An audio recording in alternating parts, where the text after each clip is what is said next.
तो hello everybody.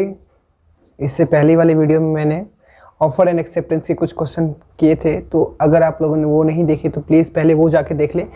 उसके बाद ये क्वेश्चन जो आज का है, what are the essential element of a valid acceptance. इससे पहले वाला क्वेश्चन जो था वो था what are the essential element of a valid offer. तो क्या क्या एसेंशियल एलिमेंट था वैलिड ऑफर का, वो लिंक वीडियो का डिस्क्रिप्शन में है, आप लोग वहाँ से जाके इजीली देख सकते हैं।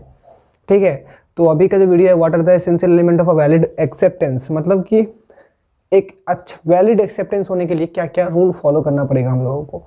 वैलिड एक्सेप्टेंस तो आपको समझ में आ गया, जो एक्सेप्ट करता है मतलब ऑफरी जो एक्सेप्ट करता है उसे वैलिड कैसे होना पड़ेगा वो आपको देखना पड़ेगा। वैलिड एक्सेप्टेंस क्या क्या रूल है, क्या क्या रूल हम लोगों को फॉलो करना पड़ेगा, तब वो वैलिड एक्सेप्टेंस होगा।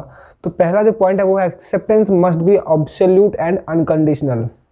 मान लो ऑफरर जो ऑफर देता है, ऑफरी को मतलब जो एक्सेप्ट करता है उसे कोई भी कंडीशन नहीं देना चाहिए। मतलब मुझे मैं ऑफर देता हूँ और आप लोग एक्सेप्टेंस हो, तो मुझे आपको कोई कंडीशन नहीं देना है। ठीक है, आप अनकंडीशनल एकदम फ्री माइंड से आप लोगों को वो चीज़ एक्सेप्ट करना है। ठीक है, तो यही होता है acceptance must B absolute and unconditional. वहाँ पे कोई भी कंडीशन नहीं होना चाहिए।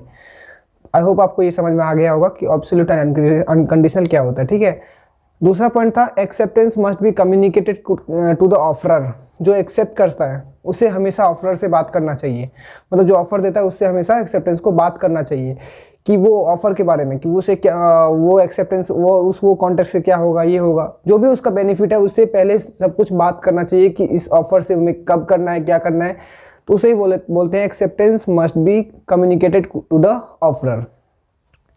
थर्ड पॉइंट, तीसरा पॉइंट जो है वो acceptance must be made within a reasonable time.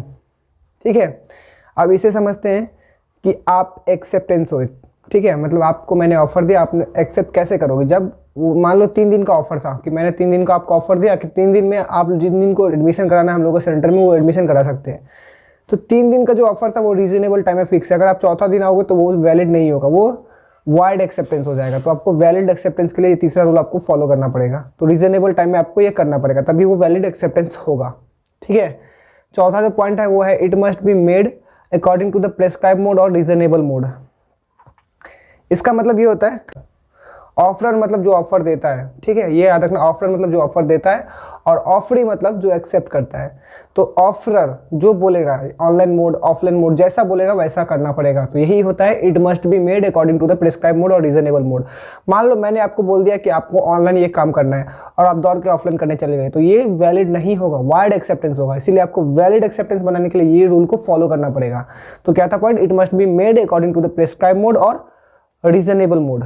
Okay, फिर 5 पॉइंट जो है वो है acceptance must be aware of the proposal at the time of the offer. जब ऑफरर ऑफरी को ऑफर देता है, ठीक है, तो उससे हमेशा अवेयर होना चाहिए कि वो प्रपोजल में क्या है क्या नहीं है। ये नहीं कि उसने देखा नहीं सुना नहीं, ऐसे बोला हाँ ठीक है साइन कर दिया, चलो ठीक है कर दिया, जो होगा देख लेंगे, जो ऑफर है वो हम कर देंगे। ऐसे नहीं होना चाहिए। जो उसका है उससे पहले समझ लेना, अवेयर होना चाहिए कि वो ऑफर वो एक कॉन्ट्रैक्ट में लिखा क्या है आखिर, तो तभी वो वैलिड एक्सेप्टेंस होगा। तो acceptance must be aware of the proposal. जब प्रपोजल आता है तो उसे हमें से अवेयर होना चाहिए, तभी वो eight the time of the offer eight the time of the offer के टाइम में हमेशा उसे अवेयर होना चाहिए, तभी वो वैलिड एक्सेप्टेंस होगा, नहीं तो नहीं होगा। फिर नेक्स्ट पॉइंट जो है वो है acceptance must be given before the offer lapse और बिफोर ऑफर रिवोक। मतलब वही है रिवोक कैंसिलेशन। अगर टाइम के अकॉर्डिंग अगर उस टाइम में आप ऑफर एक्सेप्ट नहीं करते हैं, उस टाइम को जब टाइम वो बीत जाता है उसके बाद करते तो वो रिवोक हो जाएगा। रिवोक मतलब कैंसिल। ठीक है, आई होप आपको यहाँ तक समझ में आ गई होगी। फिर acceptance can not be implied from silence.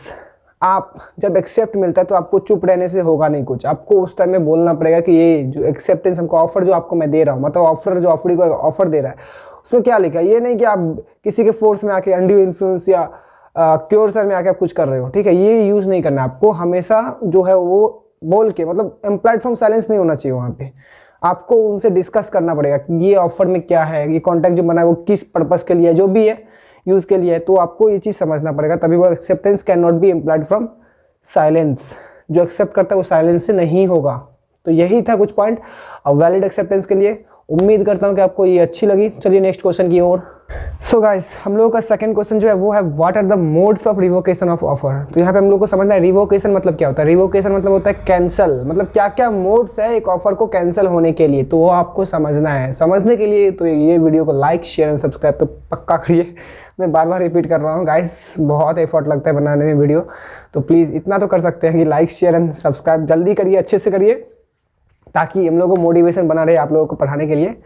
तो पहला जो है वो है बाय नोटिस ऑफ रिवोकेशन।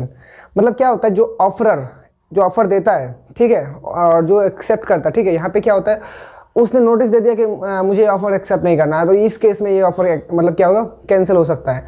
जो एक्सेप्ट किया या जो ऑफर दिया वो बोल दिया कि मुझे ये ऑफर एक्सेप्ट नहीं करना है या मुझे ये ऑफर नहीं देना, जो दोनों में से जो भी हो, तो अब ये केस में ये ऑफर रिवोक हो सकता है, ठीक है। दूसरा केस है बाय लैप्स ऑफ टाइम। मैंने आपको 3 दिन का टाइम दिया ऑफर के लिए, ऑफरी को, कि आपको 3 दिन का टाइम देता हूँ, आपको ये ऑफर एक्सेप्ट करना है तो करो, नहीं करना है तो बोल देना। लेकिन वो 3 दिन के बाद चौथा दिन जब हो गया तो क्या हुआ, डेट खत्म हो गया, तो इससे क्या होगा, मोड्स ऑफ ऑफर जो भी है वो रिवोक हो जाएगा, मतलब कैंसिल हो जाएगा ऑफर, कि आप जो मैंने टाइम दिया वो टाइम के अकॉर्डिंग काम ऑफर आपने एक्सेप्ट नहीं किया, इसीलिए वो क्या होगा, रिवोक हो जाएगा, कैंसिल हो जाएगा। तीसरा जो था तो डेथ और इंसैनिटी। मतलब क्या हुआ, दोनों पार्टी में से अगर एक पार्टी कोई डेथ मर गया या पागल हो गया, दोनों में से कुछ भी, तो अब उस केस में ये ऑफर क्या हो जाएगा, रिवोक हो जाएगा, मतलब कैंसिल हो जाएगा। चौथा था bye non fulfilment of condition president. मतलब क्या था, जब जो ऑफरर है वो ऑफरी को जो ऑफर दिया, तो ऑफरी जिस हिसाब से उसे बोला कि उसका जो मतलब ऑफर है वो किस टाइप से फुलफिलमेंट करना है, अगर वो उस हिसाब से यूज़ नहीं करता है, मतलब वो अपने हिसाब से कुछ दिमाग लगाता है, जो भी करता है उस हिसाब से फुलफिल नहीं कर पाता है, तो उस केस में ऑफर रिवोक हो जाएगा। चौथा पॉइंट है, फॉर एग्जाम्पल इसे नहीं लेंगे, चौथा पॉइंट है बाय काउंटर ऑफर। तो क्या होता है, मैंने आपको ऑफर दे रहा, मतलब मैं हूँ ऑफरर, मैं आपको ऑफरी को ऑफर दे रहा हूँ कि मुझे 10,000 का 10 फ़ोन सेल करना है, तो मैं ऑफर दिया, लेकिन ऑफरी को ये पसंद नहीं आया, तो उसी टाइम वो कैंसिल कर दिया, उसे बोलते हैं बाय काउंटर ऑफर, ठीक है। फिर नेक्स्ट पॉइंट है बाय सब्सिक्वेंट इलीजिबिलिटी। मतलब क्या हुआ, मैं एक ऑफर दे रहा हूँ आपको, ठीक है, लेकिन वो ऑफर पहले से ही इलीगल है और बाद में भी इलीगल है, तो उस चीज़ में वो रिवोक है, मतलब रिवोकेशन ऑफ ऑफर है, मतलब वो ऑफर को पहले ही कैंसिल कर दिया गया। तो ये क्या है, बाय सब्सिक्वेंट इलीजिबिलिटी। आपको मैं ऑफर दिया, अब वो ऑफर इलीगल है, तो वो ऑफर हुआ ही नहीं एक्चुअली, तो क्या हुआ, वो रिवोक है ये ऑफर। सो नेक्स्ट क्वेश्चन की ओर चलते हैं। हम लोगों ने 2 यूनिट, जो पहला यूनिटी चैप्टर था उसका 2 टॉपिक खत्म कर चुके हैं। कौन कौन, पहला तो कॉन्ट्रैक्ट था, दूसरा था ऑफर एंड एक्सेप्टेंस, और तीसरा अभी है कंसिडरेशन, जो मोस्ट इंपॉर्टेंट है। कंसिडरेशन का मतलब मैंने आपको पहले ही बताया था, समथिंग इन रिटर्न। तो अभी हम इसे अच्छे से डिस्कस में लेके चलते हैं, कंसिडरेशन मतलब क्या होता है, ठीक है। मान लो मैं आपको ऐसे अनड्यू इन्फ्लुएंस, मतलब गन दिखाता हूँ, ऐसे बोला कि मेरे को 10 लाख रुपीज़ दो, या मेरे को इतना पैसा चाहिए अभी जल्दी, तो मैं आपको फोर्स कर रहा हूँ, तब आप मेरे को दे रहे हो, तो ये इलीगल है ऐसे भी नहीं। तो मान लो मैं आपको बोला कि चलिए हम लोग ड्रग्स बेचते हैं, तब जो पैसा कमाएगा वो होता है।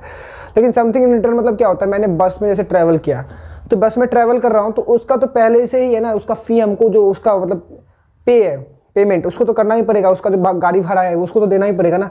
तो यही होता है कंसिडरेशन, मतलब समथिंग इन रिटर्न, लेकिन वो लीगल होना चाहिए, वो इलीगल नहीं होना चाहिए, तो उसे ही बोलते हैं कंसिडरेशन, ठीक है। तो इसे एक्सप्लेन करते हैं।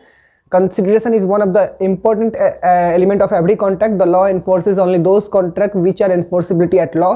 Where one person promised to do something, it must get something in return. This return is called consideration. I hope आपको समझ में आ गया होगा कि consideration किसे कहते हैं।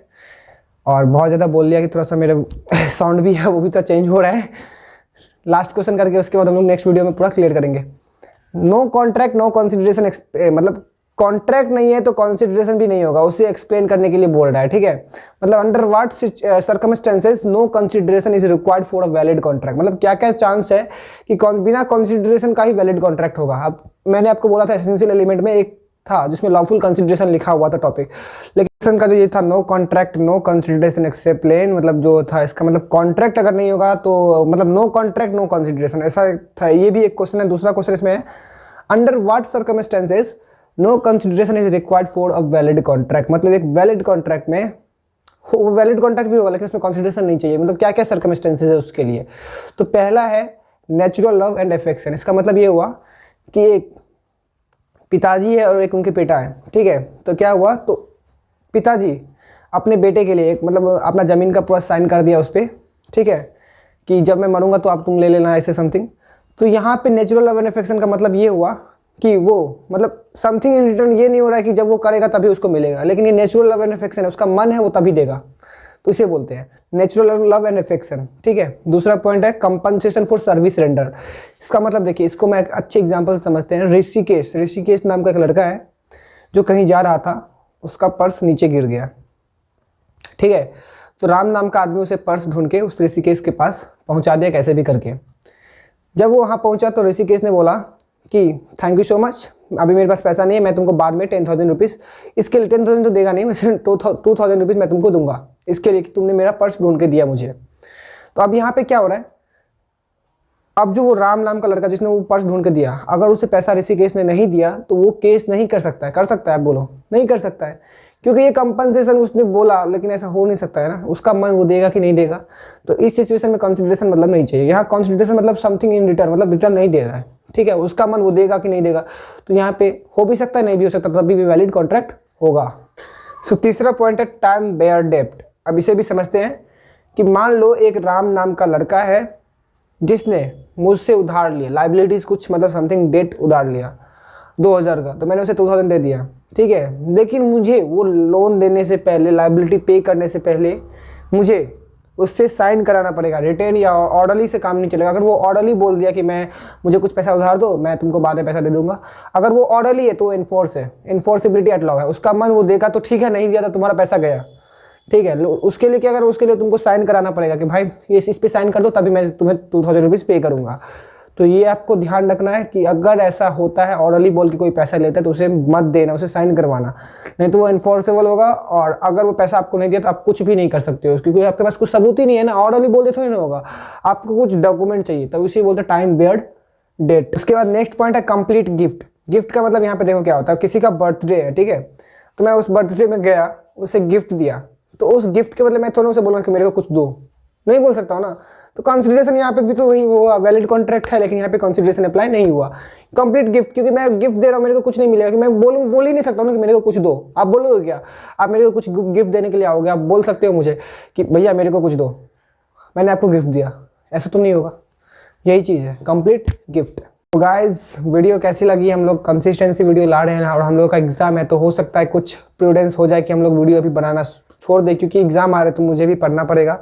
लेकिन मुझे जितना होगा मैं चाहूँगा कि आप तक वीडियो पहुँचे। और अगर आपको वीडियो अच्छी लगती है तो please like share and subscribe तो बिल्कुल करिएगा, ताकि हम लोगों को भी मोटिवेशन मिला रहे कि आप तक वीडियो पहुँचाना है तो पहुँचाना है। तो लाइक करो, शेयर करो एंड सब्सक्राइब करो।